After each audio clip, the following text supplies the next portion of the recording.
সিলেট তামাবিল মহাসড়কে হরিপুর উমনপুর নামক স্থানে জাফলংগামী একটি যাত্রীবাহী বাসের সাথে সিলেটগামী একটি সিএনজি চালিত অটোরিকশার মুখোমুখি সংঘর্ষ হয়েছে।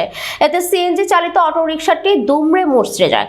দুর্ঘটনায় সিএনজি চালিত অটোরিকশার এক মহিলা যাত্রী নিহত হয়েছেন। নিহত মহিলার নাম জুমারা বেগম।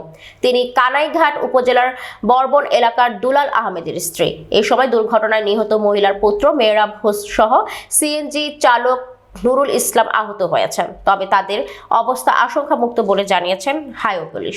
হাইওয়ে পুলিশ সূত্রে জানা যায়, মঙ্গলবার 18 ফেব্রুয়ারি সন্ধ্যা 7:15 ঘটিকায় সময় দুর্ঘটনাটি ঘটে। এ সময় আহতদের স্থানীয়রা উদ্ধার করে Sylhet MAG Osmani medical college হাসপাতালে নিয়ে গেলে কর্তব্যরত চিকিৎসক জুমারা বেগমকে মৃত ঘোষণা করেন।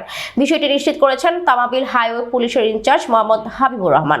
তিনি জানান, খবর পেয়ে তাৎক্ষণিক হাইওয়ে পুলিশ ঘটনাস্থলে পৌঁছে ইতিমধ্যে ঘাতক বাসটিকে রিকভার করে পুলিশ হেফাজতে আনা হয়েছে।